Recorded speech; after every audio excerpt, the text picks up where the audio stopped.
Looming on the corner of Yonge and Front Street in Toronto, Ontario, is the iconic former Bank of Montreal. It is an impressive building that mesmerizes passers-by with its imposing presence. But you're there for what's inside, a shrine to Canada's game. You're here to see the Great One's jersey and take a glimpse at the silverware and trophies, including the Stanley Cup. As you wander through nostalgic images, thinking of Timbits hockey, encountering hockey idols, and cheering on your favorite team, you walk into the Great Hall and are mesmerized. The stained glass dome creates a rainbow spectacle below, and then, from the corner of your eye, you see her. You scan over the second-floor railing, and your stomach drops. Your spine tingles. A woman with long black hair has just locked eyes with you. But there's something not quite right about her. She senses you looking, and then a scream gets stuck in your throat. You can only choke out a whisper. The woman disappears through the wall, then, just as quickly, reappears. Your hockey-fueled fantasies have now become a nightmare. You have just encountered Dorothy. I'm Nadine Bailey, and this is Haunted Canada. Join me as we journey through the haunted hallowed halls of the Hockey Hall of Fame. In the heart of Toronto's financial district stands the Hockey Hall of Fame, which formerly housed the head office of the Bank of Montreal in 1949 and served as a branch until 1982, when it closed for the last time. Originally built in the Beaufort style in 1888 by architects Frank Darling and S.G. Curry for $100,000, which would be around $3.3 million today. The economic prosperity at the time was evident, as the Bank of Montreal built one of Canada's most ostentatious and opulent buildings in downtown Toronto. The facade has beautiful grand stonework, sizable rectangular glass windows with ornate columns between them, beautiful carvings, and a stunning interior glass dome. Upon entering, visitors are transported back to a time of luxury and craftsmanship. In the Great Hall is the 40-foot-high stained glass dome, which was designed with classical symbolism throughout, and features 24 fan panels depicting allegorical dragons guarding gold from eagles. Surrounding it is a multitude of fruits and flowers, and in the center, there are 8 circled bear emblems representing, at the time, the 7 provinces and Canada. The west wing of the building initially contained the manager's office, a boardroom, and a private apartment for the bank manager to use at his own discretion. And this is an important detail for today's story, so make sure to take note of it. Those who visit are often filled with excitement as they're about to be surrounded by their passion for hockey and the memorabilia it houses. But if you take a minute and really sit in a quiet corner and take it all in, you might feel something else. A melancholy sadness may even take over. From beyond the veil, a young woman may call to you, as the Hockey Hall of Fame is where she now resides, after losing her life tragically over 70 years ago. And if you're brave enough, you may even call out her name. Dorothy. But don't be surprised if she answers back.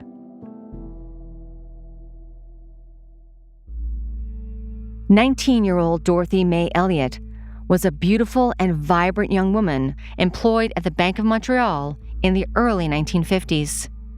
She was independent and enjoyed working in the downtown Toronto area, making her own money and living her life.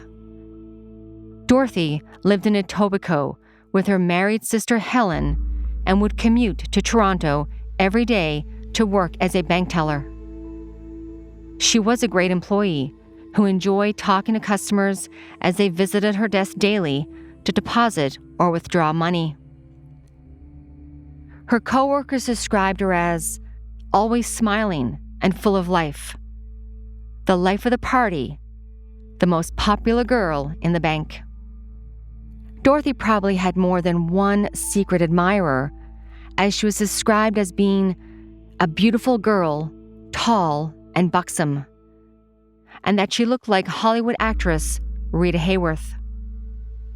And much like Hayworth's character in the movie The Loves of Carmen from 1948, one day, things took a tragic turn for Dorothy.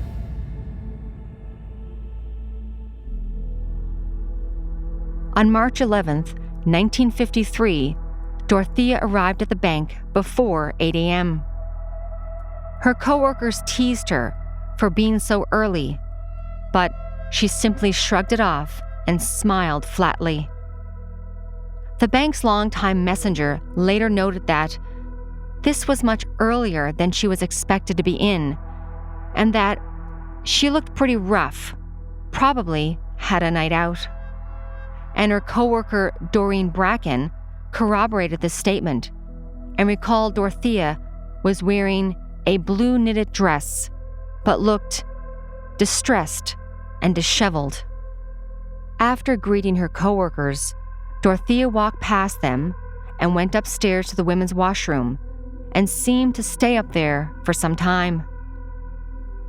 The bank messenger saw her come downstairs for just a moment before returning to the second floor. Unknowingly, Zita Rushbrook, another of her workmates, went upstairs to the second floor washroom just after 9 a.m. and rushed out screaming. The commotion was heard over the balcony that overlooked the main floor of the bank. As the sounds of the screaming could be heard, the bank messenger sprung into action and ran upstairs, bursting through the door to find a horrific scene. Slumped in a Windsor chair was Dorothea May Elliott. It seems that the 19-year-old had quickly taken the bank's .38 caliber revolver that was hidden in a drawer in case of emergencies. She then went upstairs to the washroom, where she shot herself in the head. "We didn't hear a shot," remembered coworker Doreen Bracken. The bank messenger immediately called for help, and when it arrived, he and an ambulance attendant carried Dorothea down the stairs to an awaiting ambulance that took her to St. Michael's Hospital. She died 22 hours later. Doctors were amazed that she had lived so long, reported the Toronto Daily Star. The Toronto Telegram reported that an attractive young brunette may have been despondent over a love affair. The next day, newspapers stated that she had harmed herself over losing her boyfriend, who had left Toronto for a job overseas. This sort of narrative, I hope, wouldn't happen today, as we have a deeper understanding of people's mental health struggles. Sadly, back in the 1950s, a woman's potential heartbreak was used to sell papers. And heartbreak may have been at the center of Dorothea's anguish, but her boyfriend wasn't the cause. Her coworkers knew the real story. They alleged she was having an affair with the bank manager, who was a married man, the same one who had access to the apartment on the second floor of the bank.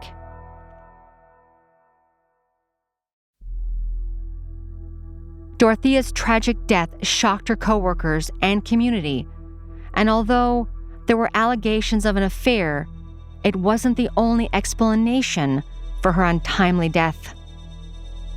Over the years, many fascinating and outright bizarre theories began to surface. Some of these off-the-wall theories included that Dorothea had been stealing money from the bank, and when she was discovered, instead of risking being arrested and going to jail, she took her own life.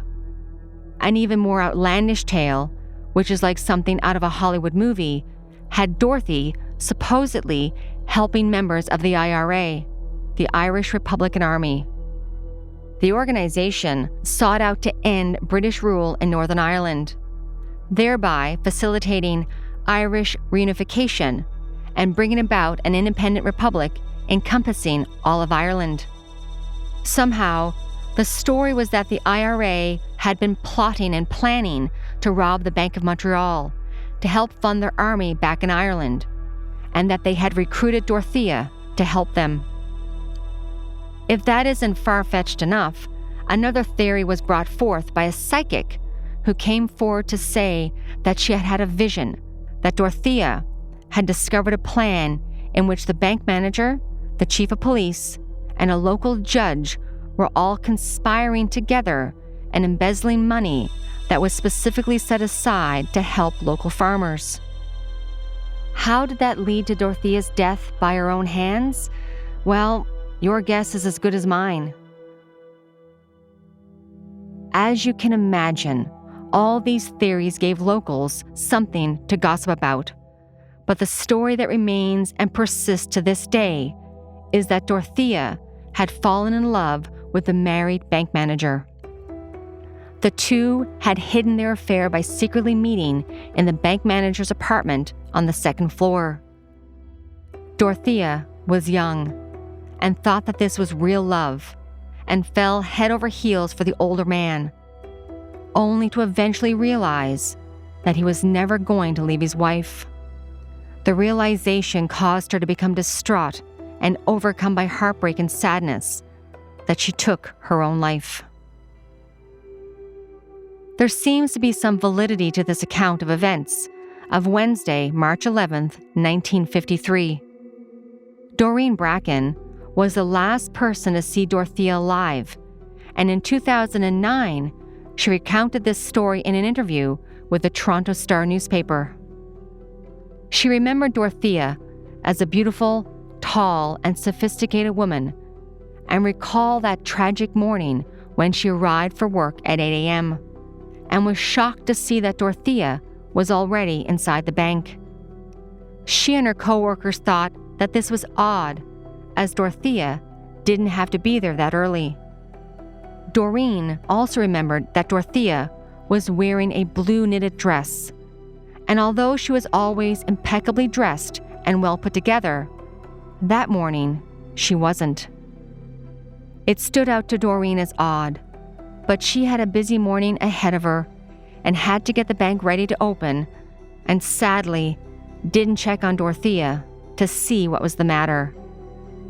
It's something that Doreen regrets to this day, because by now you know what happened. Dorothea was found slumped and mortally wounded on a Windsor chair in the bathroom. In that Toronto Star article, the bank messenger, identified as Len Redwood, said he helped transport her downstairs to the ambulance on that same Windsor chair. The dark wooden chair, typical in offices in the 1950s, and this chair would remain in Len Redwood's possession. For many years, it lived at the family's cottage as a morbid piece of history. And it wasn't the only thing that remained. Dorothea May Elliott's story became part of the bank's sad history, and it is believed that her spirit is still trapped in the building where she tragically lost her life. After her death, the second-floor women's washroom continued to operate in the bank for many years, but strange, unexplained occurrences began to appear on a regular basis. Former employees, including Doreen and Len, who knew Dorothea in life, often recounted that after her death, lights flickered on and off, doors opened and closed when there was nobody around. And even more disconcerting is that they remember feeling that someone was always next to them, watching them, even after the bank was empty of customers. That wasn't all. Staff would often hear moaning and crying coming from the second-floor women's washroom. These occurrences terrified bank employees, especially the women, who often refused to use the second-floor washroom. This caused quite a problem for the bank, and eventually, they had to add another washroom in the basement. With the bank's tragic past, it definitely would have been a scary place to work for anybody, but it seems that the staff got used to the many odd occurrences and went about their day. After all, it seems that although Dorothy, as she's affectionately known, is often present, yet she has yet to harm anyone. The bank eventually closed in 1982 and sat empty for many years until the new tenant took over. In 1993, the Hockey Hall of Fame moved in, and Dorothea was there to greet them. Her ghost is still making her presence known to the hockey fans. Staff in the iconic building often hear footsteps in the Great Hall when it's empty. These footsteps have been described as women's high heels. On other occasions, lights within displays will flicker on and off. Staff and visitors have reported a sense that someone is watching them or standing close to them, yet when they look around, there's never anybody there. Even more terrifying is what happened to Joanne Jordan, a Toronto musician. The harpist actually saw the ghost standing by the second-floor railing, looking down into the Great Hall. Joanne Jordan had been hired to play at an event in the bank a few years before it became the Hockey Hall of Fame. She was playing the harp, enjoying the beauty of the Great Hall's dome and the magnificent stained glass just above her, when she spotted a woman standing by the railing, just staring down at her. Joanne was shocked and told the Toronto Star about it. I remember it so vividly because it's one of those things you'll never forget. At the time, Joanne wasn't aware of the building's permanent resident, and that's when she learned of Dorothea May Elliott's tragic tale. After that, and in the years to come, anytime Joanne had to play her harp at the historic building, she made sure to never go up to the second floor by herself because she said that it's just too spooky up there. Joanne is right to avoid it, as she's not the only one to encounter the Hockey Hall of Fame's ghost.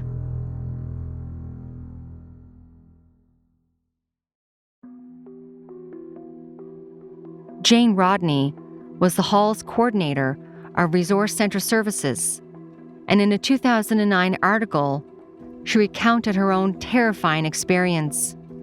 One busy summer afternoon, as the Hockey Hall of Fame was filled with visitors, she was disturbed by the sounds of a child's screams echoing throughout the Great Hall. When she went to investigate, she found a young boy pointing at a wall and screaming, "Don't you see her? Don't you see her?" The boy was terrified and just kept pointing at the wall. Yet no matter how much Jane looked, she couldn't see anything. When the boy calmed down, he was asked again what he was pointing at. The frightened boy stated that he had just seen a woman with long black hair and that she was going through the wall, in and out of the second floor washroom wall. Many believe that the young boy had an encounter with Dorothy and that she was making her presence known the only way she knew how, by appearing and then disappearing through the wall. Rob Hines, who worked at the Hockey Hall of Fame as a special event supervisor, had his own very scary encounter, and he's still spooked by it to this day. Early one morning, Rob was overseeing his staff as they were getting ready for an event. He entered the kitchen through a narrow area behind the second-floor conference room to retrieve some coffee pots. Rob said that he suddenly felt an overwhelming feeling that someone was watching him. Then he felt an unknown force compel him to enter the conference room. When Rob walked into the room, he saw that one of the chairs was turning all by itself, and then the chair began to move across the room towards him until it reached his hand. Rob told the Toronto Star that, "I'm rather skeptical about ghosts, but I just freaked out and I ran out of there." The historic building housing the Hockey Hall of Fame is a tourist attraction for hockey lovers worldwide. But trapped beneath the living and the dead is the ghostly presence of Dorothy, or Dorothea May Elliott. She continues to wander through the landmark building, reliving her tragic death over and over again. Should you visit or hear footsteps in the hallway when there's no one there, see lights flickering on and off, or encounter a ghostly apparition, don't fret too much. Remember, it's the spirit of Dorothy looking to connect from the darkness. Take a few deep breaths and greet her with kindness. She might have died of heartbreak. Wish her well and be on your way. Thank you for joining me this week on our journey through the haunted Hockey Hall of Fame. Haunted Canada is sponsored by Edmonton Ghost Tours. I will link it in the show notes. Haunted Canada is hosted and written by me, Nadine Bailey. Production and sound design is by Rob Johnston with help from Rosalind Kufer. Our senior producer is Delia Vasquez. If you would like to support this podcast, please follow and share. And if you can give us a like and a 5-star written review, that is always appreciated. Also, you can follow me on our different social media platforms, or if you have a ghost story, haunting, or true crime that you would like for us to cover on this podcast, please email me through the website hauntedcanada.com. Thank you from all of us at Haunted Canada and Curious Cast. Have a good night, everyone, and stay haunted.